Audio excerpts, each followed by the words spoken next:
I went through one of the most traumatic events of my life when I was 25, and it took me years to recover from. I wasn't prepared to look at it as actual trauma. What if we got to the root cause of what was driving the need to escape, on a phobia level, what was driving the need to control? And by getting underneath it all and shifting those experiences and releasing those emotions from the nervous system, we no longer needed to escape. What if we no longer needed to cope? What if we no longer needed to survive? What if that sense of safety was inside of you? Everything then would be a conscious choice. My health anxiety, and here we go, everybody. Welcome back to the Lucy Superfox Show. My name is Lucy Superfox, and this is my podcast channel and the place where you come to learn more, to heal, and to grow. So in this week's episode, I want to share with you a fresh perspective on self-sabotage, on breaking bad habits, and on addictive tendencies. And over the next couple of episodes, I'm going to be diving into the topic of addiction, a lot of the misconceptions that surround the topic of addiction. And I'm also going to be hosting a free masterclass and workshop with a friend of mine who is an absolute genius when it comes to all things chemical, all things dopamine, all things like body healing. And I'm going to be diving into the emotional and mental side. And that masterclass and workshop is going to be on addiction. So if you would like to join us, you can register for free. It's a completely free event at lucysuperfox.com/heal. So let's dive in to the content of today's episode. Now, let's start with bad habits. So the first thing I want to share with you is that we often label ourselves as good or bad. So we say things like, well, this is good for me and this is bad for me. And one of the things that really helped me shift my perception on my own habits and my own addictive tendencies and my own concept of self-sabotage was understanding that what's good for one person could be bad for another, and what's bad for one person could be good for another. Now, sure, universally, there are some behaviors that don't serve any of us, but I always remind people of the story of that I've told before many times on this channel and podcast about when I was really struggling with under eating and disordered eating and kind of orthorexic type controlled eating. And I found some room and space to be able to allow myself to eat more flexibly. And one of the things I remember doing was going for a coffee and a cake. And that at the time was like mind blowing to me as somebody who had controlled her eating for, 10 years. To do that with a sense of freedom was wild to me. But on the flip side, the person who goes for a coffee and cake as a compulsive thing, and every time they order a coffee, they order a cake, and is struggling with their weight and managing their blood sugar, it's the same behavior, but on one side it's positive and on one side it's negative. And so this is where you can't really ever label anything as good or bad. It's more about, does it serve me or does it not? And so I think where I really wanted to start this podcast from was that place of knowing that if there are behaviors and habits that you have right now that don't feel aligned with the direction of the life that you are going in, that is a different thing to labeling them as bad or good habits. And why that's important is then when we look at self-sabotage, is the concept of self-sabotage is that we are moving towards the direction of our goals and dreams, and then we punish ourselves, and then we take ourselves off track, and then we try and pull ourselves out the game. And that's just ludicrous. Like, the human psyche, the human body, the human mind, all it wants to do is keep us safe. It wants to keep us in homeostasis. It wants to keep things normal and known. So it would never intentionally derail you. But what it might do is keep you safe. What it might do is keep you in the known. What it might do is hold you back from change because it believes that change is scary or unknown or terrifying or dangerous on a nervous system level. And so the second mindset pivot that's going to be important for the rest of today's podcast is really understanding that self-sabotage is not sabotage at all. And that self-sabotage is actually about self-soothing. And it's about your nervous system and your unconscious programming choosing an outside behavior that allows it to feel safe, that allows to keep things as they are, allows things to stay in homeostasis, rather than you intentionally sabotaging yourself. So if we can wrap our heads around the fact that no habits are bad or good other than the meaning we give them, and that self-sabotage is not about sabotage and is instead about self-soothing, it makes what I'm about to talk about with addictive tendencies and the nature of when we feel like we're doing things without our own control or with kind of compulsion,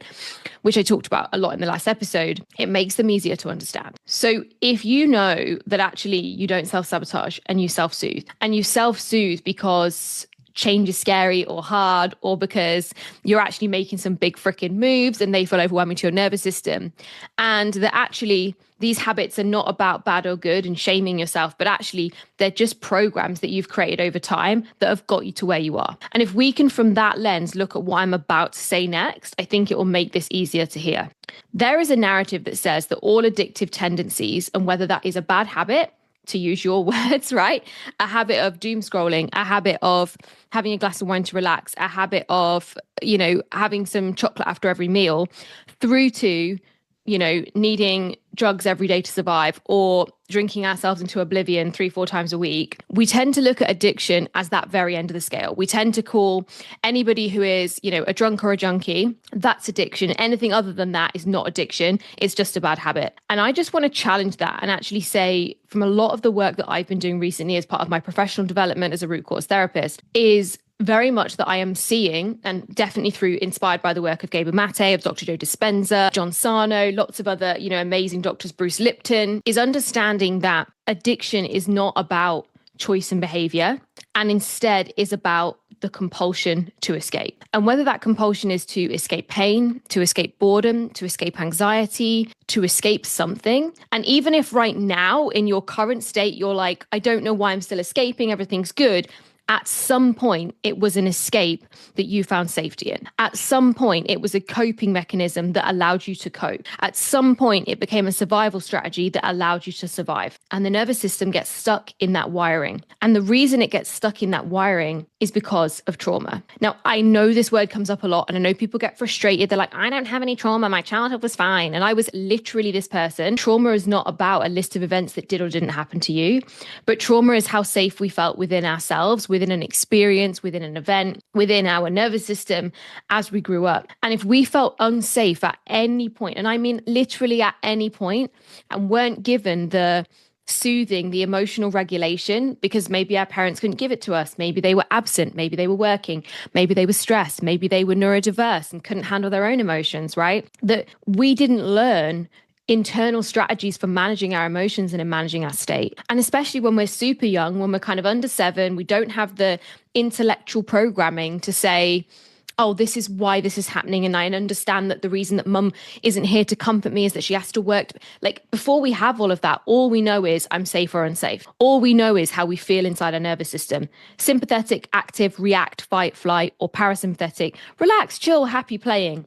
Children don't have intellectual minds, and asking children to have intellectual minds before their intellectual minds are ready is asking way too much. So when children are developing, when you were developing, are going through a stage of maybe feeling anxious, maybe uncertain, maybe nervous for whatever reason. And the reason, said with so much love, is actually irrelevant in what I'm talking about. But if that's felt within the nervous system and it's uncomfortable and we don't understand what to do with it and we don't know how to process it, and then we find something on the outside of ourselves, whether it's watching television, whether it is picking up a phone, whether it's, drugs later on, maybe, whether it's cigarettes, whether it's alcohol, whether it's food. And normally there's a lot of addiction switching happen. I'm sure you'll relate to that. I'm sure you go from one to another.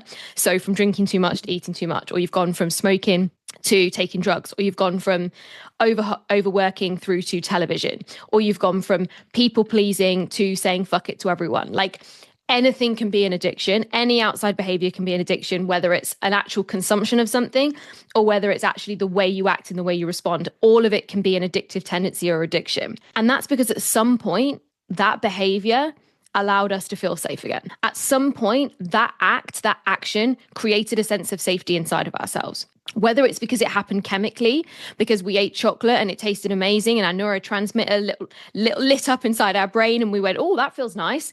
And the brain wired, when we feel uncomfortable, we do something that feels nice, right? And we know that's the case with things that are high in sugar, high in fat. We know that's the case with alcohol. It's a chemical depressant. We know that happens with drugs. We know that happens with TV. Anything that stimulates dopamine and or in some cases serotonin feels fucking awesome, right? And so when we feel like shit, and then we find something that makes us feel good, that can become a survival strategy or coping mechanism.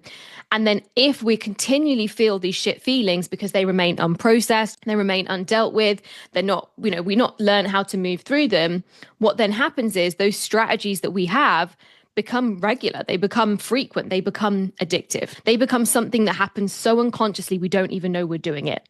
They become something that becomes so compulsive, you're 7 biscuits deep before you know it. And that is why it's never to do with a bad habit or a good habit, and it's never to do with self-sabotage, and it's everything to do with feeling safe inside the nervous system. Because I can tell you, as somebody who's experienced this and works with clients on this pretty much every single day, is that as we feel more safe within ourselves to A, feel how we really feel, but B, to be able to process emotions from the past, to deal with uncomfortable memories where relevant, to experience things and release them, and then reprogram and rewire, the need or addictive compulsion need for outside things like wine or food or TV or scrolling or chocolate or whatever falls away. I've said this before in many episodes. I remember my last binge like it was yesterday, but simply because I didn't realize until 3 weeks later that had been my last binge. And it was because not only did I become aware, so had I brought that awareness to my behavior, but I actually was able to get down to what the root cause of that behavior was.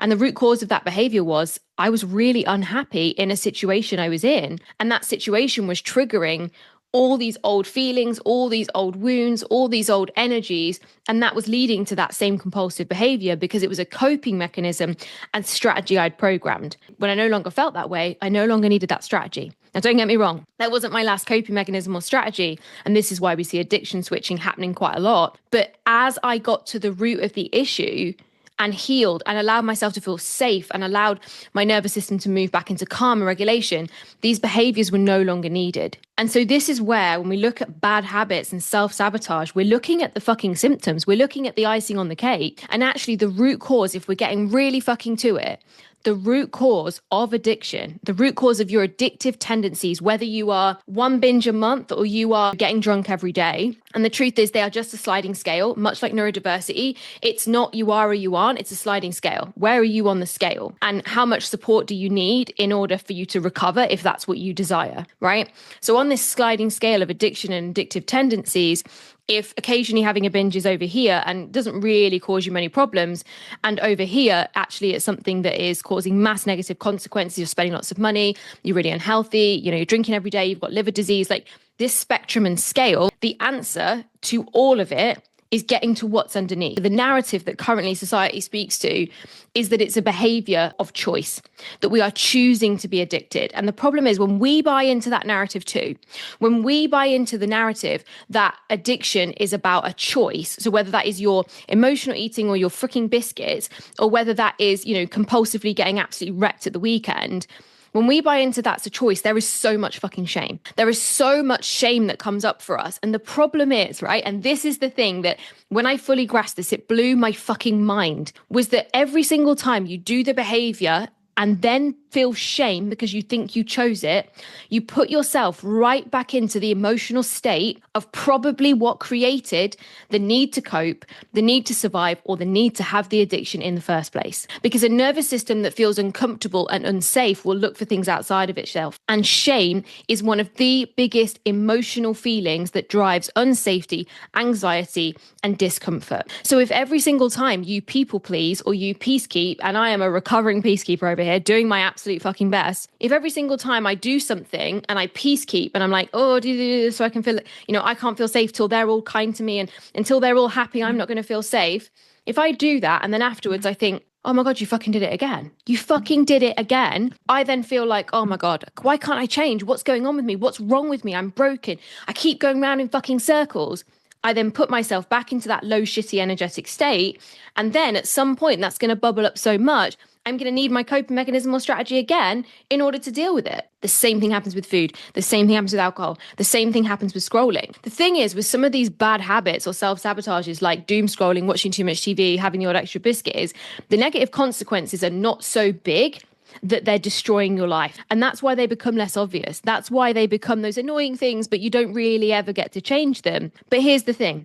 If they were about choice, you would have changed them already. If they were about something that you could choose to do or not do, you would have already done it if the consequences were bad enough, right? But the truth is that's not what it's about. It's about the fact that we are 95% programmed with a subconscious and unconscious. And the difference is subconscious is like the programs and the narrative, and the unconscious is, to me, this is my personal definition, the unconscious is the feelings and that doesn't have stories or beliefs or narratives attached to it. It's just feelings or uncomfortable sensations. So we have the conscious mind, which is our thinking, analytical, rational. That's the one that wants this to be a choice. It's a choice and I choose not to eat biscuits today. And then we have the subconscious mind that's going, yeah, but you know what? You've had a pretty bad day, so you should probably eat the biscuits, right? That narrative that runs. And then underneath that is the unconscious feelings, this just gnawing anxiety that just kind of gets at you until you do the thing, until you do the behavior, until you do the action. Again, whatever it is, they're all the same. And all that happens is as we get further and further down that scale, we just move, the system is moving so much quicker and it's moving so much more automatically that we're just much more unconscious.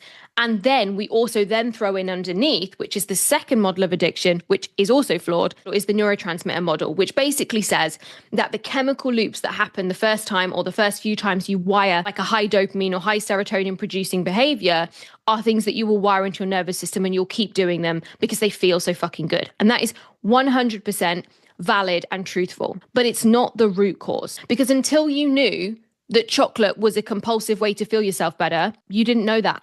Right? Your nervous system didn't go, oh, by the way, we have chocolate now, right? It doesn't do that until you've programmed that. Until your nervous system knew that alcohol allowed you to switch off and relax, it didn't know that. So the dopamine model, the neurotransmitter model, the chemical model of addiction is secondary, because yes, it absolutely has to be addressed. Like, I don't know if you've ever been through withdrawal of anything. Where, I was on some really strong painkillers for a while, and I remember the withdrawal from that was absolutely fucking awful. I know the withdrawal from sugar when I've gone on, really strict protocols for rebuilding my gut health or balancing my hormones. The withdrawal from sugar has been like nails on a chalkboard, inner screaming. I can't imagine the depths of the withdrawal on a chemical level once we reach the point of what you would and I might call the drunk or the junkie, right? That extreme level of addiction. But again, it's not the root cause, right? And actually, I read a book recently on dopamine. It made me so fucking angry because not once did this psychiatrist in this book actually address the root cause of any of her clients' addictions. She talked about, lab experiments with rats and how dopamine does this and how heroin does this. And not once in this book did she ever talk about addressing the root cause of the need to have an addiction with these clients. She had a client that had massive sexual problems and was obsessed with sex. And I was like, where does that come from? What's the root cause of this client's trauma that means they need to escape through sex? Because when we just look at it as a neurotransmitter model, we're looking at it as something that's wrong with someone, as something that's broken, as a chemical wiring problem that lines up with it's a choice, it's a behavior. But in both of those scenarios, the first one being we only have a 5% choice or conscious mind fighting 95% programming.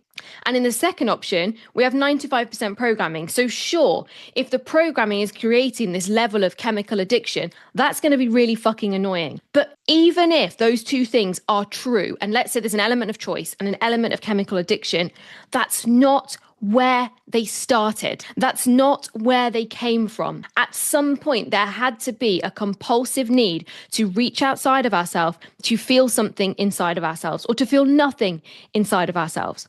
And so when we look at bad habits, self-sabotage, and addictive tendencies through the lens of I'm choosing, I'm a terrible person, I'm wrong, I'm broken, or I'm just chemically addicted. In the first one, we're shaming ourselves and we put ourselves back into the exact same shitty emotional state that we started with.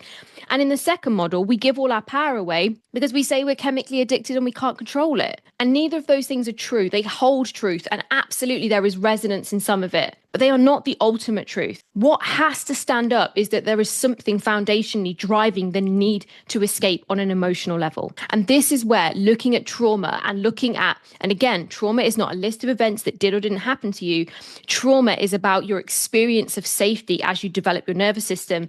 And as you went into adult life, we can have no trauma as a child and develop trauma when we were 25, right? I went through one of the most traumatic events of my life when I was 25. And it took me years to recover from. I wasn't prepared to look at it as actual trauma. My health anxiety, and here we go, we're talking about phobias now. Phobias are just the other end of the scale of addiction. So if addiction is the compulsion to escape something, to reach outside of ourselves, right? To feel something, to feel safety inside of ourselves or comfort or soothing, then a phobia is the need to control something outside of our lives in order to feel safe or soothing. So I would put phobias, and a lot of, people in my field of work do, phobias and addiction are massively connected, and in fact just different ends of the same spectrum. But after my trauma, I developed a health anxiety. I developed mass phobia of needles, of hospitals. In fact, I had a phobia of needles since I was very young, and I genuinely think I probably had to go and have my MMR, I don't know, maybe when I was 3 or something, and fucking hated it and it hurt. And maybe my mum went, oh, you're fine, you'll be all right, and didn't provide me the emotional support I needed. Boom. health anxiety developed. Now, look, there are going to be parents listening to this hating on me saying, oh my God, I'm just doing my best. And here's the truth. You are. My mum did her fucking best I'm making this scenario up, by the way. I actually have no idea. I should probably ask her. But our parents did their best. And sometimes they didn't do their best, okay? Sometimes they didn't fucking try at all, right? And I'm not just excusing your parents or caregivers from the job that they should have done. But on the whole, parents who choose to have children as a choice doing the best with what they know generationally. And generationally, as we learn and develop, we get better. And not all people get better. Okay. And again, they run from their unconscious. They run from a 95% program that tells them this is how we do life. And that's their choice. So bouncing back into this concept of addiction, right? Underneath the foundations of the chemical wiring that takes place once we've kind of programmed something in, and underneath this flawed concept that this is a choice beyond the first few times we do it, is there has to be a driving force underneath. And that driving force underneath has to be emotions or experiences that are wired within the nervous system as feelings and sensations that we not know what to do with. And they trigger us into a feeling of unsafety. That leads us to then require the coping mechanisms or survival strategies. And that's why they're called coping mechanisms, to cope, survival strategies to survive. And they were fucking needed. They were needed to get us through a difficult time in life. So when we look at it through the behavior model and we shame the shit out of ourselves for having that emotional binge, for having that glass of wine, at some point, you fucking needed it. It was required. So when you continue to follow this model of like behavior and choice, which is a narrative that society follows, especially in Western culture, we end up repeating the same cycles. But if we also put all our power in the chemistry of, oh, I'm just not eating enough calories and that's why I have a binge, or sugar's just really addictive, or, you know, I'm caught in this cycle now where I'll have to go through withdrawal and that's going to be too hard, I don't have the willpower. Again, we give all our power away. But what if we got to the root cause of what was driving the need to escape, or what on a phobia level, what was driving the need to control? And by getting underneath it all and shifting those experiences and releasing those emotions from the nervous system, we no longer needed to escape. What if we no longer needed to cope? What if we no longer needed to survive? What if that sense of safety and that sense of like knowing and being and feeling safe and secure and sure was inside of you? Everything then would be a conscious choice. You wouldn't be unconsciously driven to survive or cope because you would not require those survival mechanisms. You would not need survival strategies or coping mechanisms or bad habits or to self-sabotage or self-soothe, because there would be nothing to soothe, because you would be teaching yourself through emotional healing how to regulate emotions, what emotions feel like, why they feel like that. When they come up, we've dealt with them. We heal the memories where they're attached to them. And, you know, one thing that really helped me, side note, in my healing journey was understanding that all memories are a distortion. Not that they're not true, but they're all distorted, sometimes for the better and sometimes for the worse. But when we can process the experiences of the past emotionally and energetically, and sometimes on a memory level, we then remove the need for the compulsion. So what if your bad habits weren't bad habits at all and they were coping mechanisms, survival strategies? What if you weren't self-sabotaging, but you were self-soothing because there was something that still needed to soothe? And what if the chemical addiction that you feel stuck with and at the mercy of somehow just fell away because chemically you felt good enough without them? And that is what I'm going to be talking all about and diving deep into inside the Heal workshop on the 5th of May. You can register for that at lucysuperfox.com/heal. Now, look, as I've mentioned, the chemical element, the dopamine element has a big part to play. And that is why I'm inviting my gorgeous friend Sarah to be a guest speaker on this workshop, because the way she explains how dopamine works in the brain, the importance of dopamine detoxing, what happens on a chemical level and how that lines up with what happens on an emotional level is so fucking awesome. And she's going to break that down and really help people who are in this energetic state understand what to do next, right? Where to go next, how to move through this, both from a root cause trauma level, both from addressing what's happening underneath and being willing and ready to do that healing work if they want the bad habits and the self-sabotage to stop or the addictive tendencies to end. But also what we're going to dive into in this workshop is ultimately what you can do for yourself chemically and how you can support yourself on a more simple level. So this went in a bigger direction than I thought it was going to today. And I always trust myself that what's meant to come through is meant to come through. This is a deeply passionate topic for me. I spent years and years shaming myself into believing I was the reason that I had a food problem and an alcohol problem and a money problem. And actually, what I learned to understand was absolutely yes, it was my responsibility to do the work, but the work wasn't in the outside of me. It wasn't manipulating money harder or controlling my budgets better. It wasn't in dieting harder or controlling my macros better. It wasn't in rationing alcohol and not keeping it in the house because I'd always fucking find it. It wasn't in any of those things. It was in being able to feel how I really feel and to feel safe no matter how and what I'm feeling, and to be able to process and regulate my own emotions inside of me so I didn't have to do it outside of me. And sure, do I catch myself in a doom scroll? Abso-freaking-lutely. But the difference is I catch myself. It's no longer unconscious, because once we take something truly from the unconscious to the unconscious, we cannot fall asleep again. But once we're awake, once we see the thing, once we see it for what it is, and once we recognize and witness the feelings that are driving us to create these compulsions to escape or the compulsions to control, that's when the work begins. And that's the bit that you have to do. And that's what we're going to really guide you on in the Heal Workshop, is where to go, what to do, and how to create it. So you can register for the Heal Workshop at lucysuperfox.com/heal. And I cannot wait to see you on the 5th of May. The future episodes are going to be diving deeper into trauma, into the concept of addiction, into phobias, into things that feel unconscious to us and out of our control, and how we can take our power and control back. So I hope you loved this episode. Leave me a comment. Let me know if it resonated. Leave it a like, a share, a subscribe. Share this with anybody that you think might benefit. And don't forget to join us on the 5th of May. And you can register for free at lucysuperfox.com/heal. See you on the next episode.